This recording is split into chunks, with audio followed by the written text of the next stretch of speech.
Stillwater, Wyoming was the kind of town where the air always smelled like pine, and everyone knew each other's first name. Tucked between forested hills and open ranch land, it was the kind of place where neighbors still left their doors unlocked and Sunday service meant everything. Emily Hart, 32, was a beloved nurse at the Stillwater Community Clinic. Quiet, kind, and devoted to her patients, Emily was a familiar face at both the hospital and the local diner, where she often stopped for coffee before her early shifts. She lived alone in a modest blue house at the edge of town and had no family nearby, just her dog, Sadie, and a circle of close friends. That's why when Emily didn't show up for her Tuesday morning shift or answer calls, the town felt an immediate, almost instinctive panic. By noon, her front door had been found slightly ajar, Sadie barking restlessly inside. Emily's phone, purse, and car keys were still on the kitchen counter. Her bed was neatly made. There was no sign of a struggle, no blood, no broken glass, just absence. The disappearance made local headlines that same evening. Volunteers flooded in. Flyers covered gas station windows and utility poles.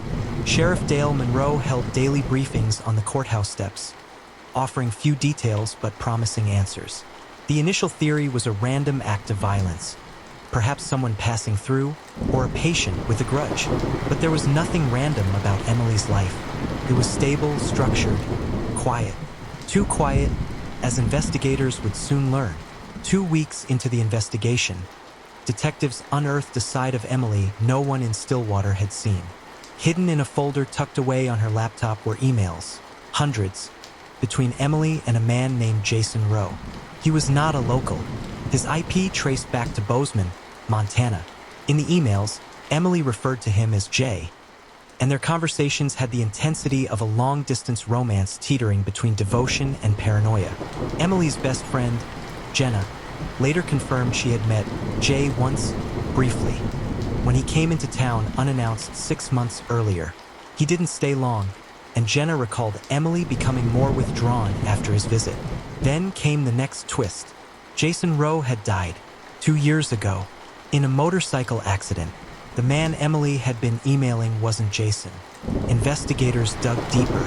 Metadata in the emails pointed to an IP. Ben had created the fake Jason persona to form an emotional relationship with Emily under the guise of long-distance romance. When she began to fall for Jason, Ben slowly distanced himself in person, becoming cold, even dismissive.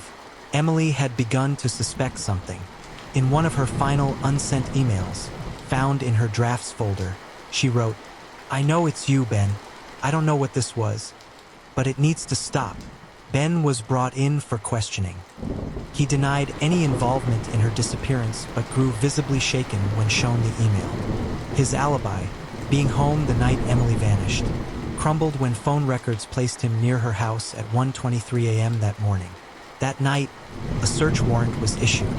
In a storage unit Ben had rented under a fake name, authorities found traces of Emily's blood on a set of scrubs and a roll of carpet that had once lined the hallway of her home. Forensic testing would later confirm it was a near match. Still, Emily's body was never found. Dr. Ben Avery was arrested and later convicted of second-degree murder. Prosecutors argued that Emily had confronted him about the deception, and fearing exposure, he attacked her in a fit of rage. The verdict rocked Stillwater to its core. A trusted doctor, a beloved nurse, a false identity, and a secret no one saw coming. Today, there's a small garden outside the clinic with a plaque that reads, "In memory of Emily Hart, kindness in life, courage in truth." To this day, some Stillwater residents still leave their porch lights on at night, for Emily, and for the innocence their town lost with her.